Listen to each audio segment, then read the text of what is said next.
မျက်နှာမရှိတဲ့သတို့သမီးမိုးရွာနေတဲ့ညတညမှာကိုရဲနဲ့သူ့တငယ်ချင်း၃ယောက်ဟာမြို့ပြင်ကစွန့်ပစ်အိမ်ကြီးတစ်လုံးကိုတွားဆူးစမ်းဖို့ဆုံးဖြတ်လိုက်ကြတယ်။အဲ့ဒီအိမ်ကိုမတည်တဲ့သတို့သမီးအိမ်လို့လူတွေခေါ်ကြပြီးညဘက်ဆိုဘယ်သူမှမတွားရဲကြဘူး။ဟာ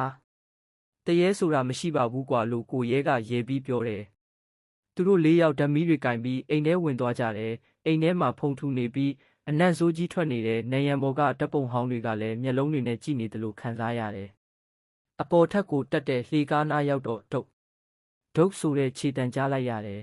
။မင်းတို့ကြားလားလို့တငယ်ချင်းတစ်ယောက်ကတိုးတိုးမေးတယ်။အဲ့ဒီအချိန်မှာအပေါ်ထက်ကအခန်းတကားတစ်ချက်ဖြည်းဖြည်းချင်းပွင့်လာတယ်။ကျွီအတန်ကြားတာနဲ့အားလုံးကြက်တီးထသွားကြတယ်။ကိုရဲကတတိရှိခြင်းအောင်ဆောင်ပြီးတကားကိုတွန်းဖွင့်လိုက်တယ်။အခန်းထဲမှာမင်္ဂလာဝတ်စုံဖြူကြီးဝတ်ထားတဲ့မိန်းမတစ်ယောက်နောက်ကျောပေးထိုင်နေတယ်။ဟေ့ဘသူလဲလို့ကိုရဲမေးလိုက်တယ်။အဲ့ဒီမိန်းမကဖြည်းဖြည်းချင်းလယ်ပင်ကိုလှည့်လာတယ်။ဒါပေမဲ့မျက်နှာမရှိဘူး။အဖြူရောင်အသားပြင်ကြီးပဲရှိနေတယ်။အာတငယ်ချင်းတွေអော်ပြီးအောက်ထပ်ကိုပြေးဆင်းကြတယ်ဒါပေမဲ့ကိုရဲကနောက်ကိုလှည့်ကြည့်လိုက်တဲ့အချိန်လေကားအောက်မှာအဲ့ဒီမိန်းမကရက်နေတာတွေ့လိုက်ရတယ်။မင်းတို့ငါ့ကိုထားခဲ့လို့မရဘူး။အတန်အေးအေးကြီးနဲ့ပြောလိုက်တယ်။ချက်ချင်းပဲမီးအားလုံးပြတ်သွားတယ်။အမှောင်ထဲမှာခြေတံတွေတဖြည်းဖြည်းနီးလာတယ်။ဒုတ်ကိုရဲကဓာတ်ပုံကိုတုံရင်ဖွင့်လိုက်တော့